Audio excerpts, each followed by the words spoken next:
If 2025 drained you emotionally, mentally, or financially, you're not weak, you're human.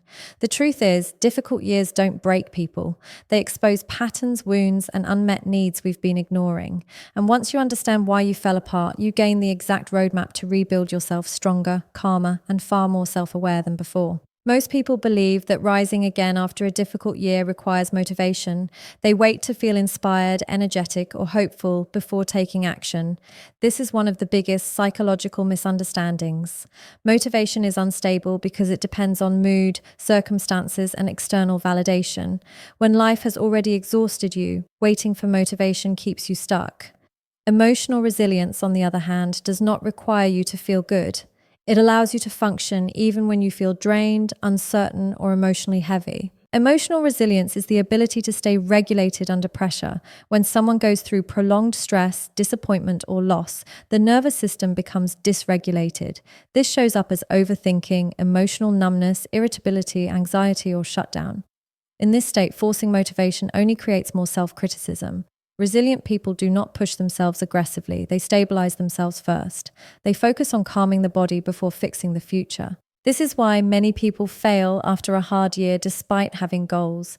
Their emotional system is still in survival mode. When the brain perceives threat, it prioritizes safety over growth. No amount of motivational content can override a nervous system that feels unsafe. Emotional resilience begins when you stop asking yourself to perform and start asking yourself to recover.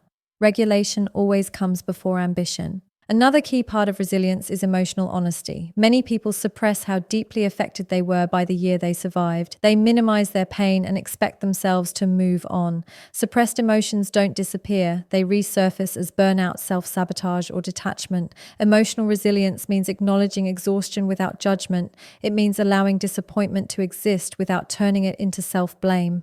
Resilient individuals also understand pacing. Motivation tells you to do everything at once. Emotional resilience teaches you to move slowly and consistently. Instead of drastic changes, resilient recovery focuses on small, repeatable actions that rebuild internal safety. This might look like establishing routines, improving sleep, reducing emotional exposure, or limiting environments that overstimulate the nervous system. Self-compassion is another pillar of emotional resilience. People who constantly criticize themselves weaken their capacity to recover. The brain responds better to encouragement than punishment. When you speak to yourself with patience, your system relaxes. Relaxation creates clarity.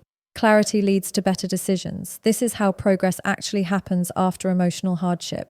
Emotional resilience also shifts how failure is interpreted.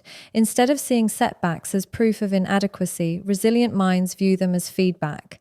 This perspective reduces emotional collapse after mistakes. It keeps the person engaged rather than defeated. Over time, this builds a sense of internal strength that does not rely on external success or approval. Rising again after being tested is not about becoming stronger in appearance. It is about becoming steadier internally. When emotional resilience is developed, motivation eventually follows naturally because the mind and body are no longer fighting each other. Emotional breakdowns do not happen because a person is weak or incapable. They happen when psychological pressure exceeds the system's capacity to cope. Most people underestimate how long-term stress accumulates. When responsibilities, expectations, emotional suppression, and unresolved trauma stack up over time, the mind continues functioning until it no longer can. A breakdown is not sudden, it is delayed. It is the result of ignoring internal warning signals for too long. Many people believe they should be able to handle it because others seem to manage similar situations. This comparison is deeply misleading.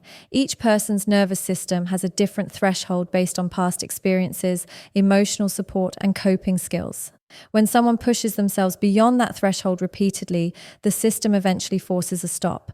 Anxiety spikes, motivation collapses, or emotional numbness takes over. These are not malfunctions, they are protective responses. Psychological pressure often comes from roles that demand emotional endurance without relief. Being the responsible one, the strong one, or the emotionally available one drains internal resources over time. People in these roles rarely feel allowed to rest or ask for support. The pressure builds quietly because outward functionality hides internal depletion. By the time symptoms appear, the system is already exhausted. Breakdowns also occur when emotions are chronically invalidated. When sadness, anger, fear, or disappointment are constantly dismissed or suppressed, the nervous system stores that unprocessed energy. Eventually, the mind loses its ability to compartmentalize. This can result in emotional flooding, panic, or shutdown. The breakdown becomes the body's way of demanding acknowledgement. Another contributor is identity-based pressure. When self-worth becomes tied to productivity, performance, or external validation, every setback feels like a threat to survival. The brain interprets failure as danger rather than feedback. This keeps stress hormones elevated for extended periods. Without recovery periods, emotional regulation deteriorates, making a breakdown inevitable. Understanding breakdowns requires removing moral judgment. A breakdown is not a personal flaw, it is a biological and psychological response to overload. The mind is not designed to endure constant stress without processing, support, or rest. When those elements are missing, collapse becomes a corrective mechanism rather than a defeat. Growth begins when pressure exposes outdated coping strategies. Many people rely on avoidance, overworking, or emotional detachment to survive. These strategies work temporarily but fail under prolonged stress. The breakdown reveals that the old system no longer fits the current life demands. This moment, although painful, creates an opportunity for restructuring. When pressure breaks the old framework, it forces emotional awareness, boundary recognition, and self-evaluation. People begin to question why they tolerate certain dynamics, why they ignore their limits, and why they silence their own needs. This questioning is the foundation of psychological growth. Pressure does not destroy the self. It reveals where adaptation is required. After a difficult year, the most damaging habit people develop is self-blame. They replay mistakes, missed opportunities, and emotional reactions, convincing themselves that everything went wrong because of personal inadequacy. This internal narrative feels logical, but it is psychologically harmful. Self-blame does not create accountability, it creates paralysis. When the mind turns against itself, recovery slows down. Self-blame usually comes from the belief that you should have known better or done better. This belief ignores context. Decisions are always made with the emotional capacity, information, and resources available at the time. When someone is stressed, overwhelmed, or emotionally dysregulated, their decision-making narrows. Judging past actions using present awareness is unfair and unrealistic, yet many people do it unconsciously. The brain prefers blame because it creates an illusion of control. If everything failed because of you, then you can believe that punishing yourself will prevent future mistakes. In reality, self-punishment increases anxiety and lowers confidence. A nervous system under constant self-attack stays defensive. Defensiveness blocks learning, which is the opposite of growth. Failure becomes destructive only when it is personalized. When outcomes are interpreted as proof of worth, the identity absorbs the setback. This is how people move from I failed to I am a failure. That shift is subtle but powerful. Once failure becomes identity, every new attempt feels threatening and avoidance begins to feel safer than effort. Healthy psychological recovery reframes failure as information. Every mistake carries data about limits, patterns, timing, and emotional readiness. When you remove judgment, you can analyze what actually happened, what was underestimated, what support was missing, what boundaries were violated. This approach builds insight rather than shame.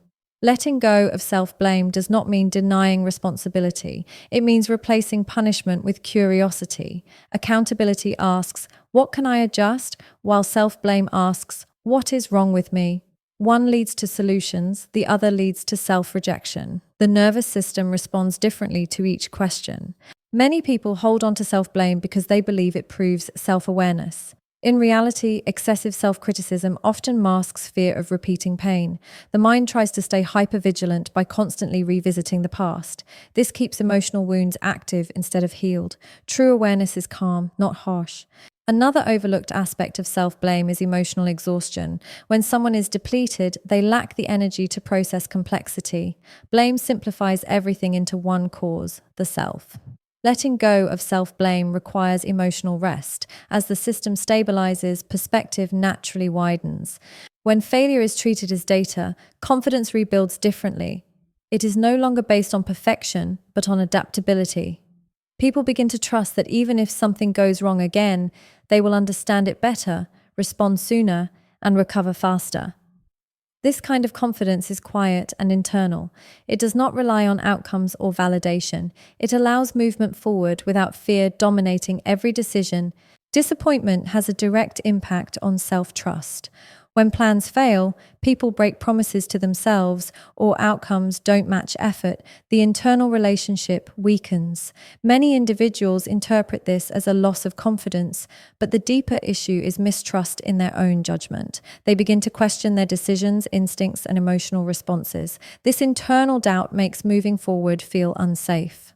Self-trust erodes gradually. Each time someone ignores their emotional limits, tolerates disrespect, or forces themselves to continue despite burnout, they send a message to their nervous system that their needs are not reliable signals. Over time, the system learns that self-protection cannot be expected. This creates hesitation, overthinking, and dependence on external validation. Rebuilding self-trust starts with recognizing where it was broken. Disappointment often reveals moments where intuition was overridden for approval, urgency, or fear of loss. These moments are painful to acknowledge, but they carry clarity. When people stop denying these internal signals, they begin restoring credibility with themselves. Self-trust is rebuilt through consistency, not intensity. Grand promises after a difficult year often fail because they demand more than the system can deliver. Small commitments create repair. Following through on rest, maintaining boundaries, and responding to emotional cues builds internal reliability. Each kept promise strengthens the sense that the self is a safe place. Another critical part of rebuilding self-trust is emotional permission. Many people distrust themselves because they believe their emotions are irrational or disruptive. When feelings are constantly dismissed, internal signals become confusing. Learning to listen without immediately acting or suppressing creates clarity. Emotions provide information, not instructions. Respecting them without being controlled by them restores balance. Disappointment also distorts memory. The mind tends to overemphasize past failures while ignoring moments of resilience. This selective recall reinforces the belief that judgment is flawed. Rebuilding self-trust requires consciously recalling times when decisions were sound, boundaries were effective, or recovery was possible. This reframes the internal narrative from incompetence to learning. Self-trust strengthens when people stop outsourcing certainty. Constantly seeking reassurance teaches the mind that internal guidance is unreliable. Gradual decision-making without excessive validation helps recalibrate confidence. Even small independent choices reinforce the belief that internal judgment can be trusted again. Another layer of self-trust repair involves patience with hesitation. After disappointment, caution is a protective response. Forcing decisiveness too quickly can feel threatening. Allowing uncertainty without labeling it weakness gives the nervous system time to stabilize. Stability precedes clarity. As self-trust returns, behavior changes subtly. People pause before overcommitting. They recognize early signs of discomfort. They adjust expectations realistically. This is not a loss of ambition. It is a refinement of self-awareness. The relationship with the self becomes collaborative rather than adversarial. Rebuilding self-trust is not about proving strength to the world. It is about becoming dependable to yourself. When internal safety is restored, external confidence follows naturally because decisions are no longer driven by fear or approval, but by alignment with internal limits and values. Internal dialogue shapes emotional recovery more than external circumstances. After a difficult year, the mind often becomes harsher, more critical, and less patient. People believe this inner pressure will push them forward, but psychologically it does the opposite. A critical inner voice keeps the nervous system in a state of threat. When the mind feels attacked from within, energy shifts toward defense rather than healing. The brain does not distinguish between external criticism and internal criticism. Harsh self-talk activates the same stress responses as being judged or rejected by others. Cortisol levels rise, emotional regulation decreases, and cognitive flexibility narrows. In this state, problem-solving becomes difficult. This is why people who constantly berate themselves feel stuck despite wanting change. Internal dialogue often becomes distorted after repeated disappointment. Statements like, "I always mess things up," or "nothing I do works," feel true because the mind generalizes pain. These statements are emotional conclusions, not facts. When repeated, they form cognitive patterns that shape behavior. The person begins acting in alignment with the story rather than reality. Changing internal dialogue does not mean replacing criticism with forced positivity. That approach often fails because the nervous system senses dishonesty. Effective change involves grounding language in reality and compassion. Instead of "I'm failing again," the dialogue becomes "I'm struggling and adjusting." This shift lowers emotional intensity while preserving accountability. Awareness is the first step. Most people are unaware of how frequently they speak to themselves with contempt. Internal dialogue operates automatically, especially under stress. Pausing to notice the tone, not just the content, is essential. Tone determines whether the message regulates or destabilizes the system. Another important aspect is how the mind responds to mistakes. Critical dialogue treats mistakes as proof of inadequacy. Regulated dialogue treats mistakes as feedback. This difference influences how quickly someone recovers emotionally. When errors are met with curiosity instead of attack, the nervous system remains engaged rather than shutting down. Internal dialogue also affects self-trust. When the mind constantly predicts failure, the body hesitates. This hesitation is often misinterpreted as lack of confidence. In reality, the system is responding logically to an unsafe internal environment. Safety is created through consistent, respectful self-communication. Changing internal dialogue requires repetition. One compassionate thought does not undo years of criticism. The brain learns through consistency. Each time self-talk shifts from harsh to supportive, neural pathways adjust slightly. Over time, the default tone changes. This process is gradual but powerful. Another overlooked factor is emotional timing. Speaking kindly to yourself during distress is more effective than doing so only after success. This teaches the nervous system that support is available even when things go wrong. Recovery accelerates when the mind becomes a place of refuge rather than punishment. Internal dialogue also shapes expectations. When the mind expects collapse, it prepares for defense. When it expects learning, it prepares for adaptation. The words used internally guide emotional posture. This posture determines whether challenges feel overwhelming or manageable. As internal dialogue becomes more regulated, emotional energy frees up. People feel less drained by self-monitoring and more available for action. The speed of recovery increases not because circumstances improve, but because the internal environment becomes safer, clearer, and more stable. After a difficult period, many people attempt to measure recovery using the same definition of success that existed before the hardship. This creates internal conflict. The old definition was often built on productivity, achievement, external validation, or constant forward movement. After emotional strain, the nervous system no longer responds to those metrics in the same way. Trying to meet them too soon can trigger anxiety, exhaustion, or shutdown. Hardship changes perception. What once felt important may now feel empty or overwhelming. This shift is not a loss of ambition, it is a recalibration of values. Emotional experiences reshape priorities by highlighting what drains energy versus what restores it. Redefining success begins with acknowledging that internal stability matters more than visible progress during recovery. Many people resist redefining success because they fear it means lowering standards. Psychologically, this fear comes from associating worth with output. When output decreases, self-worth feels threatened. In reality, adjusting standards reflects emotional intelligence, not weakness. Success becomes about sustainability rather than intensity. After hardship, success often looks quieter. It may involve maintaining routines, protecting boundaries, or choosing rest without guilt. These actions don't produce immediate external rewards, but they rebuild internal capacity. Capacity determines future achievement more than urgency. Without it, progress collapses under pressure. Redefining success also changes how comparison functions. When success is externally defined, comparison feels inevitable and painful. When success is internally defined, comparison loses relevance. Each person's recovery timeline becomes valid. This reduces shame and restores autonomy. Another element of redefining success is recognizing emotional wins. Regulating reactions, communicating needs, or walking away from harmful dynamics are significant achievements after hardship. These wins often go unnoticed because they are not socially celebrated, yet psychologically they indicate growth and self-awareness. Hardship also exposes the cost of previous definitions of success. Overworking, self-neglect, or emotional suppression may have produced results, but at the expense of mental health. Redefinition allows individuals to question whether previous success was actually sustainable. This reflection prevents repeating the same cycle. As success becomes more aligned with emotional health, decision-making changes. Choices are evaluated based on long-term impact rather than short-term gain.